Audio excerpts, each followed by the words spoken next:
എനിക്കും മറ്റൊരാളെ പോലെ ഉയരണം, വളരണം, പുരോഗതി ഉണ്ടാകണം, അനുഗ്രഹങ്ങൾ ചൊരിയപ്പെടണം എന്നൊക്കെ ആശിക്കാം, ആഗ്രഹിക്കാം. അത് തെറ്റല്ല. പക്ഷേ അപരന്റേത് നീങ്ങിക്കാണണം എന്ന ചിന്തയാണ് ഇവിടെ വിമർശിക്കപ്പെടുന്നത്. അതുകൊണ്ട് തന്നെ വളരെ ഗൗരവത്തോടു കൂടെയാണ് നമ്മളത് കാണേണ്ടത്. ഒന്നാമതായി അത് നമ്മുടെ ഹസനാത്തുകളെ മുഴുവനും നശിപ്പിച്ചു കളയും.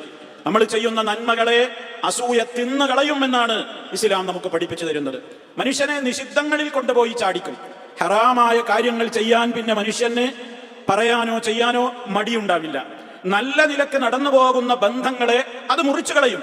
എത്രത്തോളം അന്യ ആളുകൾ തമ്മിലായിക്കൊള്ളണമെന്നൊന്നുമില്ല.